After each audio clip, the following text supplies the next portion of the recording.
when Martin and Laffey say we're playing to win, they're saying you have to decide what game you're playing.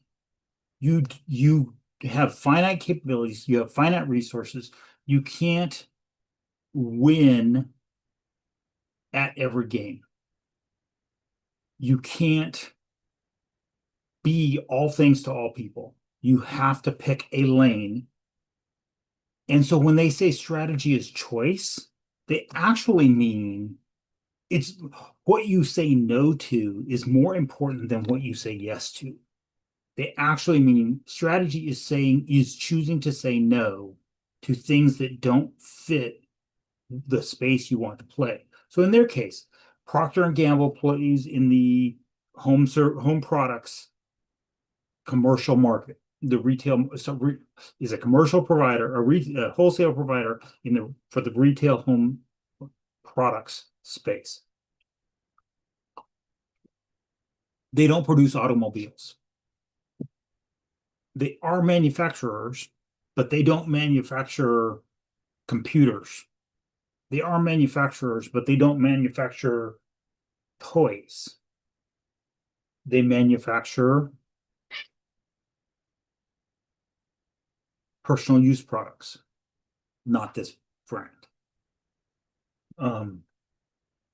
That is the message of the book Playing to Win. So when I say the 9 points of a 9-point marketing plan using Alan Dibb's one-page marketing plan as a model, what I'm saying is making a choice, especially if you're a single person, solo operator, you're a solo consultant, you're a freelancer, you're a virtual assistant, you're a remote consultant, you're an independent consultant, but you're in that kind of space, a laptop style business where you're able to work from anywhere for anyone. If you try to be anything to anyone or everything to everyone, you dilute your ability to be a specialist. You dilute your ability to be good at something. And more significantly, you dilute your ability to be known for something. So the point of the 9-point marketing plan, for the purpose of the point of the 9-point marketing plan, for the purpose of this training program that we're running, we're calling GHL Business Launch, is if you're a business that's using HighLevel, you need to focus on your target market and your offer and your message, and you're using HighLevel as the way to I wanted to avoid use the word platform, as a vehicle to transport those thoughts to that audience. If you are a high-level consultant, you're a freelancer, you're a virtual assistant, and you build automations in HighLevel, or you build landing pages, funnels in HighLevel, or you build social media content in HighLevel, there's a wide variety of people who use HighLevel in a wide different variety of things. And if you just say, I do HighLevel stuff, at some point you dilute your ability to say, this is who my ideal client is and who I am most able to get the greatest results for. So the point of using the 9-point marketing plan as a framework is a way to think through, how do we want to decide where we will play to win? What is our business's approach to the marketplace? None of this precludes you from having a unique offer to a unique person who comes to you and says, I know you're doing this other thing. Can you help me with this too? And if there's a compelling reason why you want to have that project, you get to choose.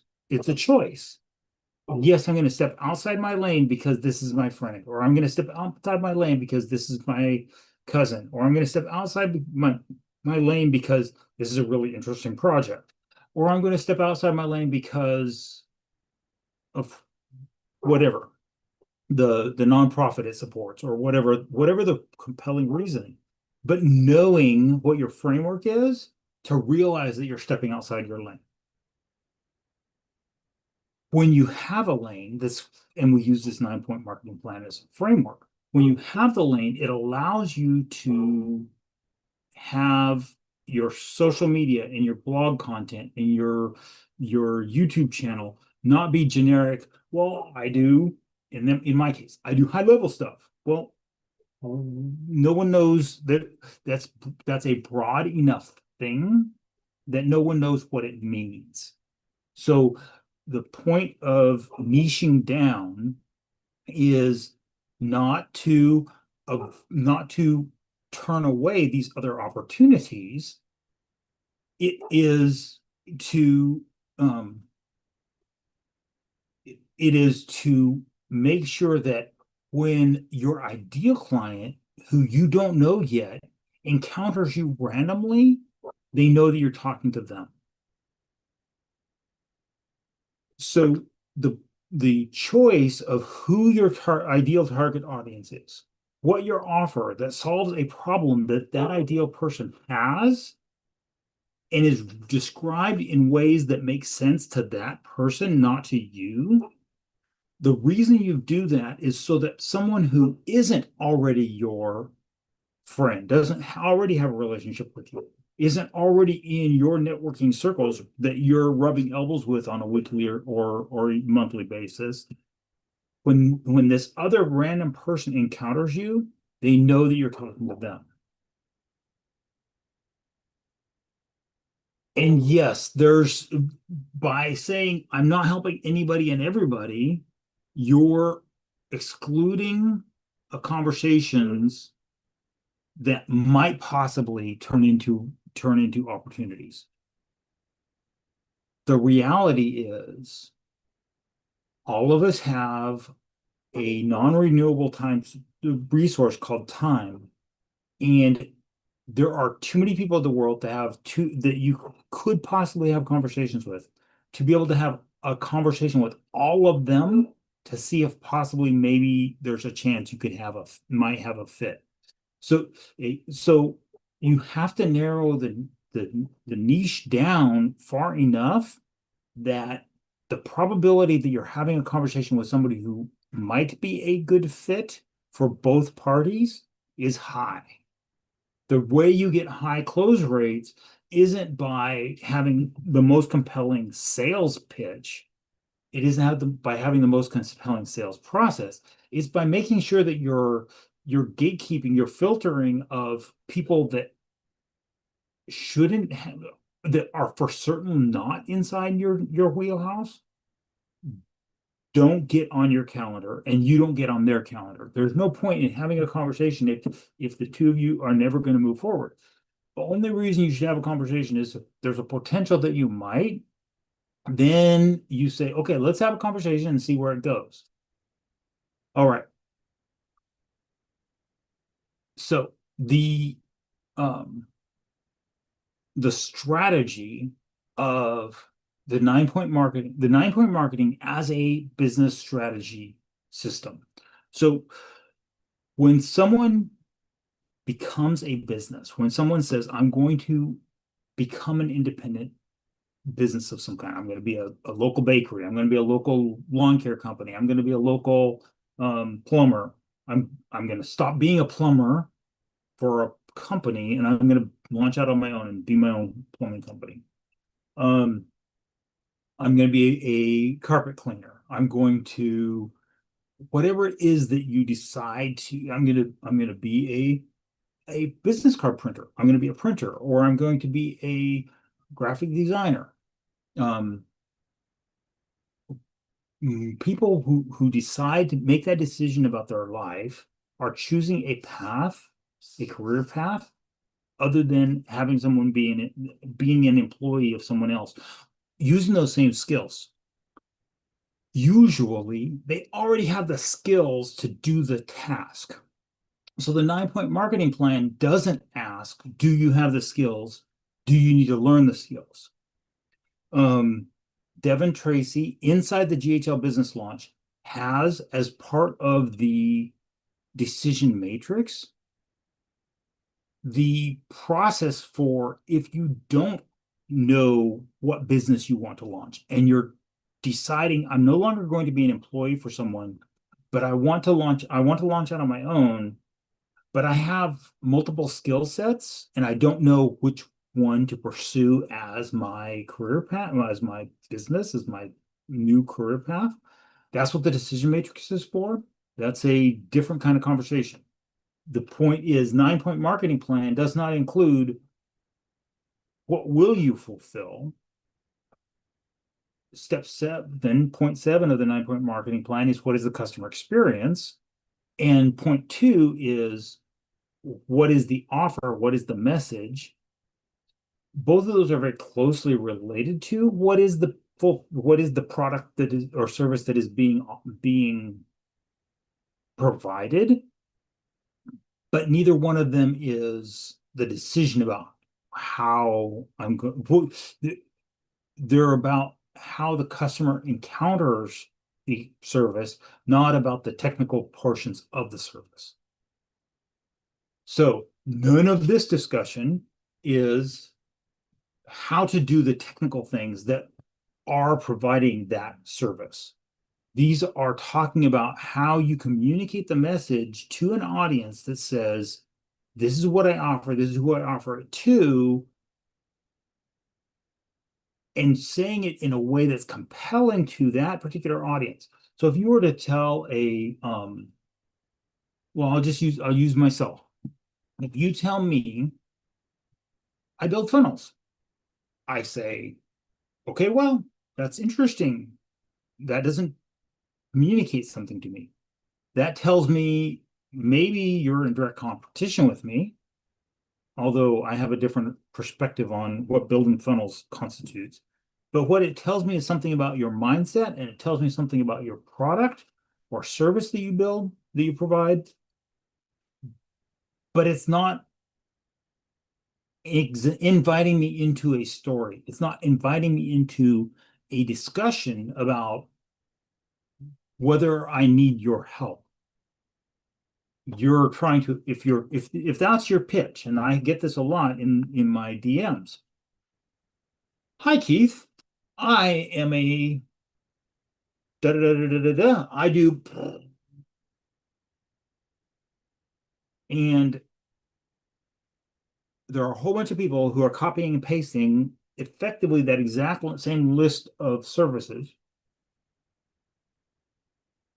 and they see my marketing that says I'm a marketing agency, and they tell me I do marketing things, and I'm going like, you haven't asked me if I think you're asking me to hire you to do those things. Well, I just told you I get that a lot. There's a lot of people telling me that. So if you're asking me to hire, then the question is, why do you think I should hire you instead of the 7 or 8 or 10 other people that asked me in the last 2 to 3 weeks, well, maybe 2 to 3 months, asked me that said that exact same thing. None of them.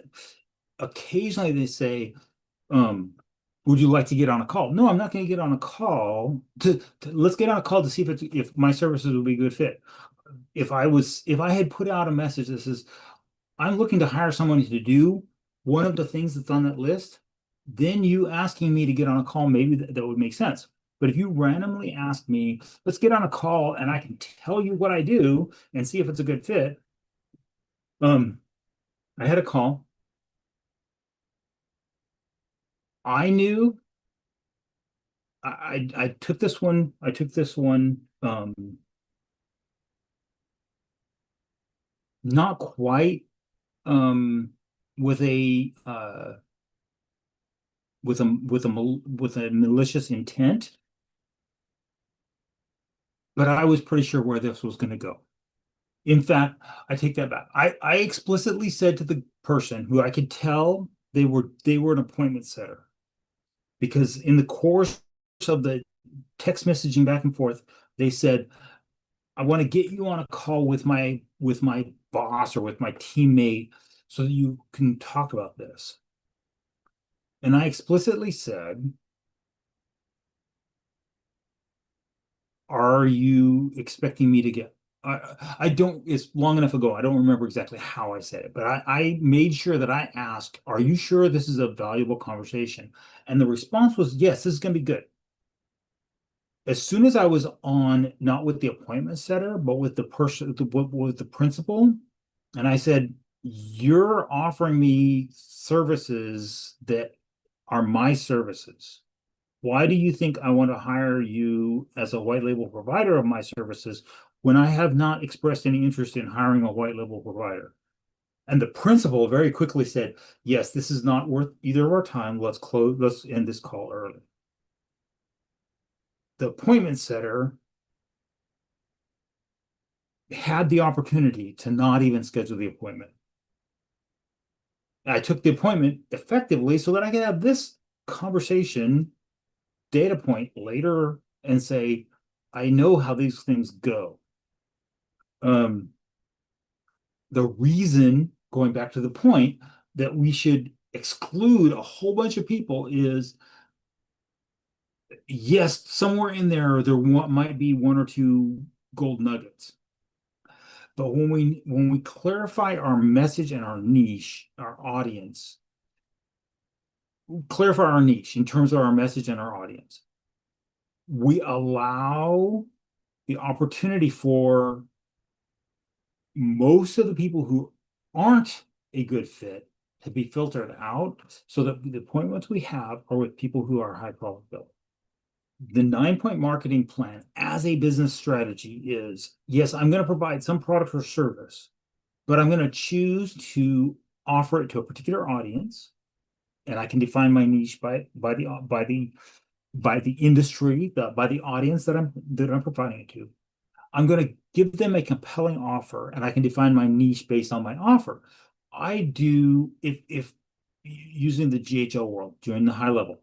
So if your specialty is miscall text back, or your specialty is reputation management, you can say, I am really, really good at building reactivation campaigns or reputation management campaigns, and I serve a broader audience.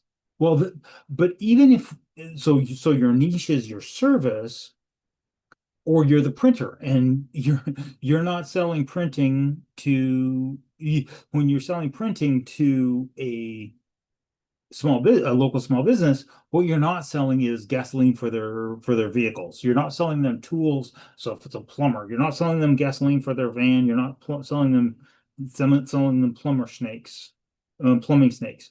What you are selling them is the business card or the graphics on the van wrap, on the graphics on their van. You're providing at that point, your product is your niche, not the audience that you're providing it to, because you could do that same business card or that same van wrap to a lawn care company.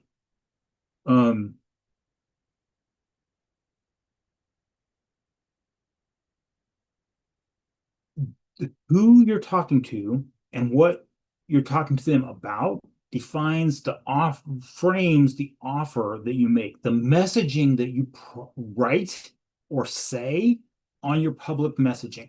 That's points 1 and points 2 of a 9-point marketing plan. Point 3 is the channels, the media platforms that you're using to communicate that message. So it could be a billboard, it could be Super Bowl ad. So if you have the budget to run the ads on Super Bowl, we're partway through the football season. Super Bowl is just a few months away. So if you have that budget and the right, There we go. Even if you have the budget, unless that's the right audience, it's not a good use of your money. It's a bad strategy to run a Super Bowl ad just because you can run a Super Bowl ad. There we go. Back to the point. It's a bad strategy to make an offer for something that isn't your strength. So like, um, for me, if I were to laundry list all the things I can do, somewhere in there would be email marketing. Yes, I can help with email marketing, but writing copy for email marketing isn't my strong suit, isn't my core wheelhouse. So if I was to list the longest possible, most broad definition of what bald guy marketing does, then the the thing that I miss is the ability to narrow down and say, but of the things I do, these are the things that I do that have the most impact. These are the ones that I do that are the most powerful for the client. And who I do that for, yeah, I can do that for everyone, but when I do it for certain kinds of people with certain kinds of businesses, I get better results.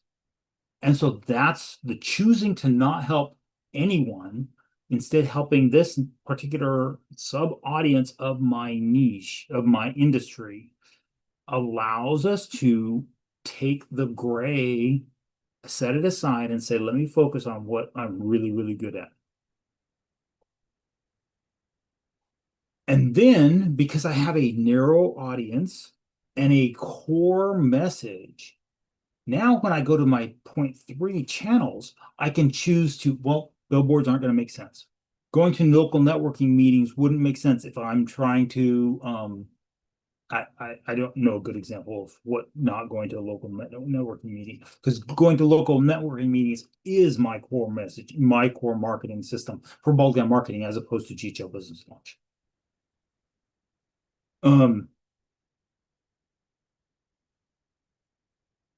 If your offer is web design, then you're probably not going to make billboards about web design. You're probably going to have a website that's about web design. You're probably going to do social media posts that are about web design. Your channels, right? If your channel that you choose to use is direct cold email, you probably don't want as your audience the people with the best websites in your particular audience, in your audience. You want the people with the third or fourth level website. It's okay, but there's clearly room for improvement. Um, at the same time, if you want to be the website designer for people who don't have a website, you actually have a harder problem because you have to educate that person why they need a website, because someone's already told them they need a website. So if they don't have a website and you find them and say you should have you have an educational challenge, and that is going to define your point two offer. What offer are you going to make if you want to be the web designer for companies who don't have websites? Your offer has to be very compelling is probably too strong a word. Your offer has to be very tailored, very carefully worded, because this person who you've chosen, strategy is choice. The 9-point marketing plan is a framework for developing a strategy. If you're going to be if you're going to be the web designer for companies who don't have websites, you have an educational hurdle to get over to convince them why they need something from you when they've already not bought it from someone else, because someone else has already offered it. If you're going to be the web designer for companies who need an upgrade to their websites, that's a different educational problem. That's a different offer. That's a person who sees the value in their website, but they've been quoted dollar figures that are beyond what they think it's actually worth to them. And so you either need to, so you have two different approaches to the offer. You, it's the same audience, but it's, do you want to educate why this higher value website is worth the price that it is? Or do you want to educate that um you just need a slightly better, because this higher value website is going to produce something? Or is your message, hey, you need something that's a little nicer because it's presenting a bad image? Presenting a bad image without being able to articulate dollar wise what the effect is a harder sell. But if you're trying it, but but if you're not, but if you, but it's an easier fulfillment. You can, it's a standard that's not as hard to fulfill, because you can you could take my website and it wouldn't take much to make it demonstrably nicer. Could you take my website and show demonstrably that it's producing more uh, dollar income? I would argue no, because of who Bald Guy Marketing competes with. As my Bald Guy Marketing website, um, there's a reason that it looks the way it looks. And it's not that I don't care, it's that I know that I'm not earning business for my marketing agency off that website. Anyone who finds me randomly off of a website and is just shopping for a website, for shopping for agencies, they're not going to be a good fit for me. So it's not it. So for my 9-point marketing plan, if someone finds that website and contacts me for marketing services, they're probably going to get better marketing services from somebody who's specialized in their niche. Okay. Point 4 of the 9-point marketing plan is lead capture. So this is, now we've gone from the conceptual strategy. Who do I want to talk to? What message do I have for them? Where do they listen? Are they a lawn care company who's maybe going to be on LinkedIn? Sorry, maybe going to be on Facebook, probably going to be on Instagram, but probably won't be on LinkedIn? Or are they a manufacturing company who are pushing their commercial product on Facebook and Instagram, but their actual professional education uh, networking integration interactions is the word I was looking for, happen on LinkedIn. Yes, you can find them on Facebook or Instagram, but that's their social media manager who's pushing content. If you want to actually engage with the principals or the leadership of the company, you need to get over on their LinkedIn. All right. The lead capture. Point 4 is, now that you know who you're talking to, what message you're talking to them about, and where they're likely listening, the channels or medium that you're going to use to engage with them. Lead capture is, as you start messaging the world, you putting out into the universe, this is who I'm trying to talk to. Eventually people engage back with you. And when they do, the lead capture is, what do you do with that point of information? And sometimes lead capture, lead nurture sales cycle, especially for a low ticket consumer product, is very short. Sometimes that cycle is from, yes, the person sees the social media post, it has a page to sign up, and that page is an order form, and they bought the thing, done.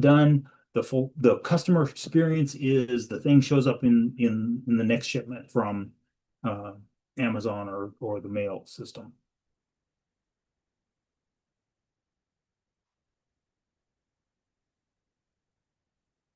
If you're selling a high ticket coaching program, lead capture and lead nurture is a longer sales cycle.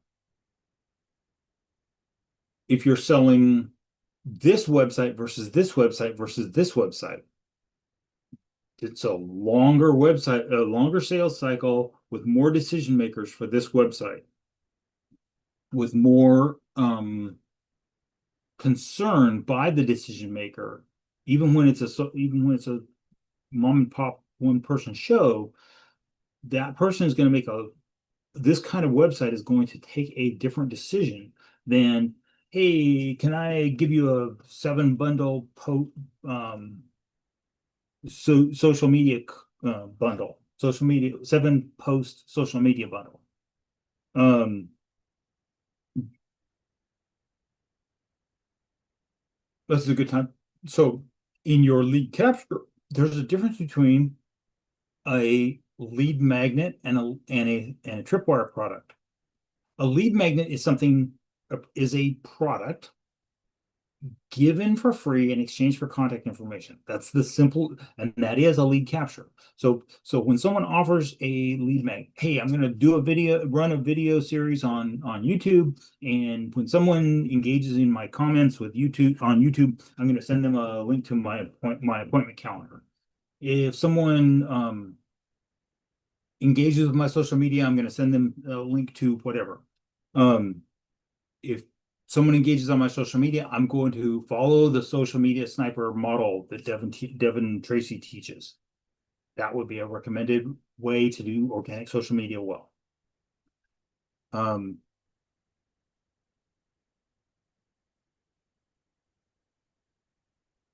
the other hand, if you, instead of saying, hey, when someone engages with your content, if instead of saying, well, here's my next thing, here's my next free thing, here's my next free thing, here's my next free thing, if instead you say, hey, I've got an entry product, it's this price, and they engage, that's what we would call a tripwire product. So it's effectively the same kind of product. It's the same entry level tool that solves a problem, but it's a low enough ticket item that people are willing to have a short sales cycle to buy the thing. So maybe it's a how-to guide for do-it-yourself social SEO. Maybe it's a how-to guide for do-it-yourself social media. Maybe it's a how-to guide for writing content for your website. And the lead magnet version is free. The tripwire product is people don't give value to things they don't pay for. So maybe it's the same product, but it's offered at a price just for the purpose of establishing value. Both of those cases, the person has given you now permission to continue the conversation and potentially upsell, potentially lead them to the place where they'll buy your high-end product. So if instead of saying, hey, initially when you give the initial product, it's instead of sending your calendar link and saying, hey, let's get on a call and see if we can be a good fit to solve your problem, when you don't actually know why they engaged with your content yet, you can have this longer nurturing cycle where there's more dialogue going back and forth, leading to when the sales conversation does happen, there's a much higher close rate because it's both parties go into the conversation already having a clear picture of how each person in the conversation fits in the conversation. Okay. Customer experience is a strategy conversation because it has to do with what do you want when you're when you're providing the service, when you're providing the product, when you're doing the thing that you say you do. How do you want the customer to feel about that? Is it a transactional, we just get the thing done? Or is it a relational, we're going to have this ongoing dialogue about how the processes go? That customer experience decision is a strategy decision.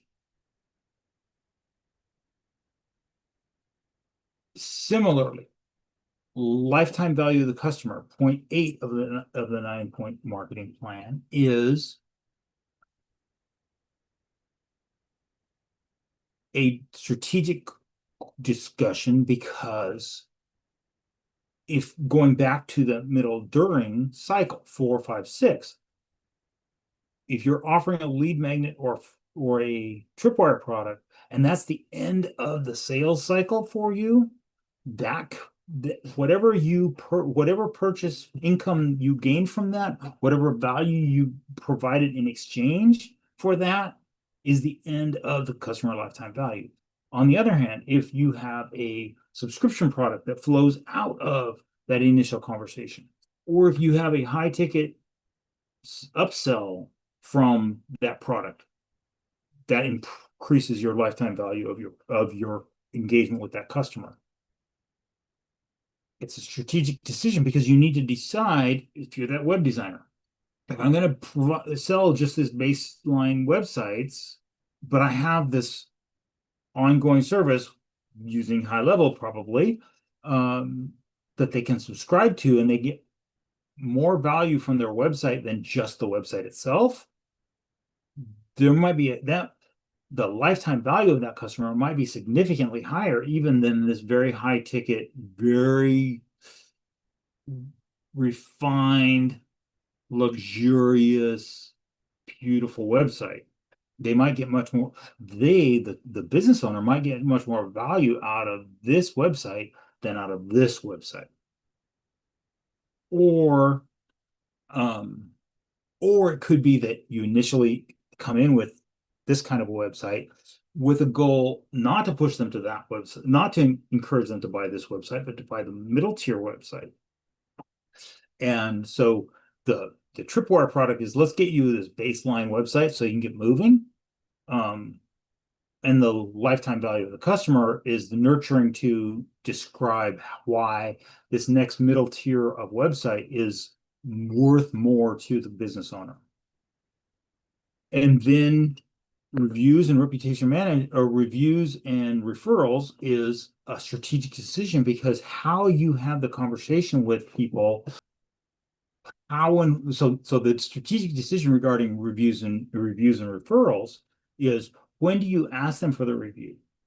Because depending on what your strategy for your customer experience is, it may very well be that the ideal time to ask them for the review is immediately after they get the initial service, or maybe it's 48, 24 hours after they get the initial service, just long enough for them to decide whether they're really happy with that haircut, or maybe not so much. Versus when they first walk out of the salon and their hair is looking great, maybe that's the time. We see this, right? Maybe that's the time to offer that. Ask for the review. If you have a custom business model 8, or sorry, 0.8 lifetime value of the customer that is dependent on them getting to this higher ticket follow-on service, maybe you don't ask them for the review until after they've purchased the higher tier service. Similarly, when you ask for referrals, a lot of people in the insurance industry, a lot of the training in the 80s and 90s was, and I assume the 70s, was when you're sitting at the table asking, having the initial conversation about what this person might need for their insurance, you also ask, and who's 3 other people that might benefit from this kind of a conversation? That's, for the agent's purposes, that's making sure that their book stays full, their calendar stays full, their diary stays full of appointments. But if the person who was sitting across the table actually doesn't feel comfortable or confident with where the conversation has gone, that might not have been a good time to ask for the referral. That might not be a good time to impose, hey, I also want to talk to your family and friends. So there's a strategic decision there about the timing of when you ask that thing. Okay. Um, so when I talk about the 9-point marketing plan, I'm talking about strategic decisions, a framework to allow you to make strategic decisions, even if you're a one-person show, even if you're not a Procter and Gamble or a um, multinational corporation or even a regional powerhouse lawn care agency with multiple franchises. Um, it's a way to think about what business you're in, who are you serving, how are you serving them, and who are you. You're willing to have a conversation with someone else, but always very clearly articulating, I don't think it's going to be useful for us to have this conversation, depending on your decision. So in my case, I will often have conversations because it's networking. I actually know of a guy who, so Michael Whitehouse, when I first encountered him, his statement was, I will have a conversation with anyone about anything because you never know where that conversation might go.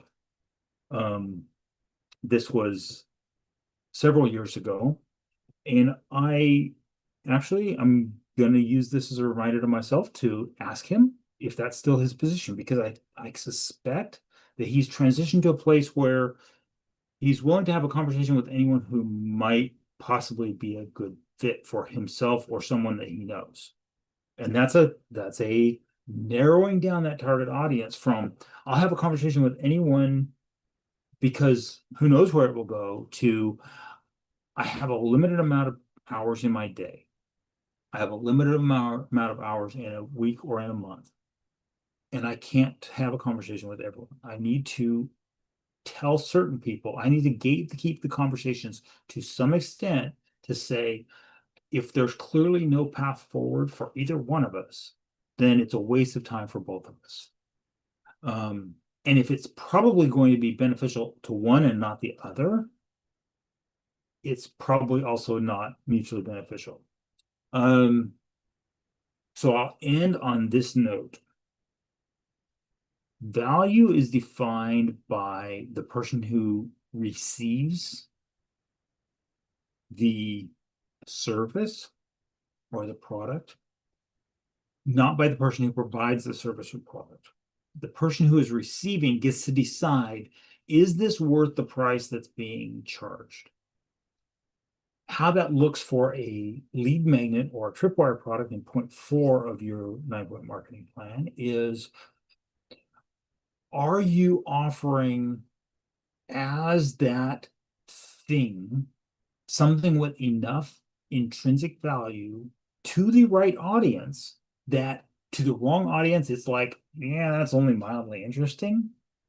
To the right audience, it's, I need to listen more. I need to start implementing more. That it's that to the right audience, it has that value, and you're charging a price that is either zero, is simply the opt-in, the lead capture, or is a tripwire price that's insignificant in the scheme of the industry that you're talking about, and allows them to say, yes, I am your target audience. What you're saying is valuable to me. That's what the lead magnet or tripwire product, it shows you as the person whose strategy is this 9-point marketing. It's showing you that they're saying what you have to offer is valuable to me. That allows you to say, okay, I have found a person in my niche who needs what I offer. Now I can go into the nurturing cycle that leads to a sales opportunity. When they say, no, I'm not going to opt into your lead magnet, that is them saying, I hear what you're saying. It's interesting, but it's not valuable to me. If it's not valuable to them, it's a waste of both your time and their time to keep talking about it. And that's actually an endpoint. So I'm going to cease right there. If it's only interesting to them, but not valuable, it's a waste of both of your time to keep having a conversation, because you're offering something that is only information that isn't improving their life. And they're never going to exchange money for something that's just information. They can't see a path where it improves their life.